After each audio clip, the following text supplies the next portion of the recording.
from what you've seen in terms of agile, agility, delivery, where do organisations go wrong, and what are the particular reasons for that from your experience?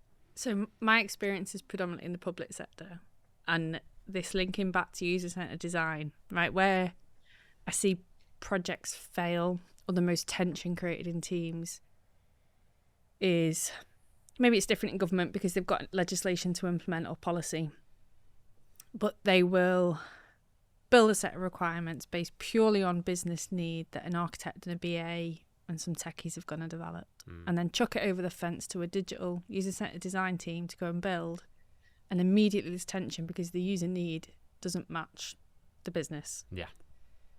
And there's a real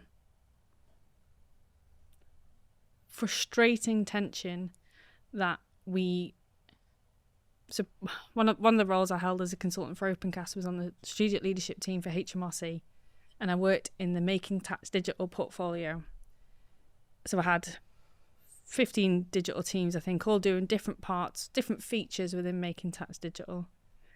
And consistently, each of those teams would find a problem that I would then help support them go and have conversations with the policy teams and with legislation. Actually, should I talk about the specific program within HMRC? I don't know.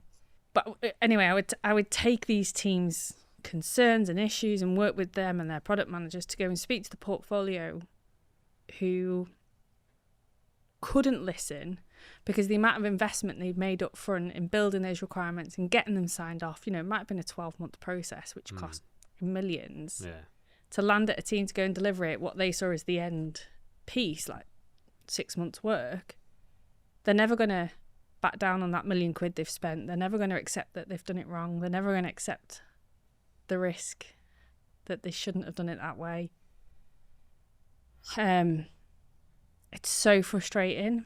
But then on the odd occasion, we did have really good conversations with policy teams, and they'd say, okay, give us some users, some consultants that would work in UR and UX, and let's front end them. Let's start implementing some design decisions based on what they can tell us early on. But at that point, the scope's too big for a digital team. Yeah. And then we get lost in the double diamond of, we keep growing and growing and growing these ideas and what the service should be, that we lose effectiveness. Yeah. And it's really frustrating. We need to find that middle ground. Yeah. How'd you do that? And if you had a, I want the silver bullet, right? If I had that silver bullet, I'd be a very rich person. It's got to be about more accepting to sit in that problem space before jumping to a solution. The government, the investors, the teams who are defining that solution need to sit longer in that problem space and understand what problem they're solving before they build it. Yeah, I like that. Just letting that land. I suppose depends which government's in as well, but we're not going to go down that. I'm not going to go there. No. You mentioned sociology. We've spoken a bit about that. Outside of the sort of agile ecosystem, where do you think people could benefit from drawing inspiration from? Like what books? What do you watch? What do you listen to? I'm crap at stuff like this. I watch Grey's Anatomy and mind-numbing stuff so that I don't think. But I think that's a good answer within itself. Yeah, you've got to be able to switch off. Yeah, I play those really annoying little games just to switch off with background noise on the TV. Yeah. I think by the time I've done a day's work, put the kids to bed, done my study, I'm mush. Do you, and I sit here as a bloke asking this, but I think it's important to ask. You're cringing as you ask it. I can see because it. For people who have watched a few of these episodes, I do find it difficult. But 2 kids, work, university, or distance learning, whatever. Do you feel the pressure to be everything to everyone all of the time? I feel pressure that I put on myself, not that society puts on me. Okay, that's interesting. What does that mean?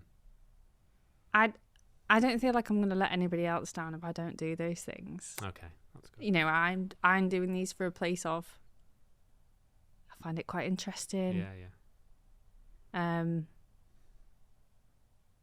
Yeah, there's definitely. I don't feel a pressure from an external factor, but maybe it's a societal impact on my mindset that means that I'm doing this to myself because of ingrained things. From history. Has the being a woman in tech thing ever been an issue for you? No, age has. Age, okay. But being a woman hasn't. I don't think. Let's explore that. Or maybe it has. So, a real visceral example I can give you was like 6 years ago. I was leading a transition project from an incumbent supplier to a new supplier for a customer service centre for a government organisation. And there was lots of technology involved, and we were moving from a battered old system to AWS cloud stuff. And I went into this meeting room. It was my meeting. 20 middle-aged white blokes in a room who were the architects and the techies. Somebody starts talking, and I was actually asked if I was taking the minutes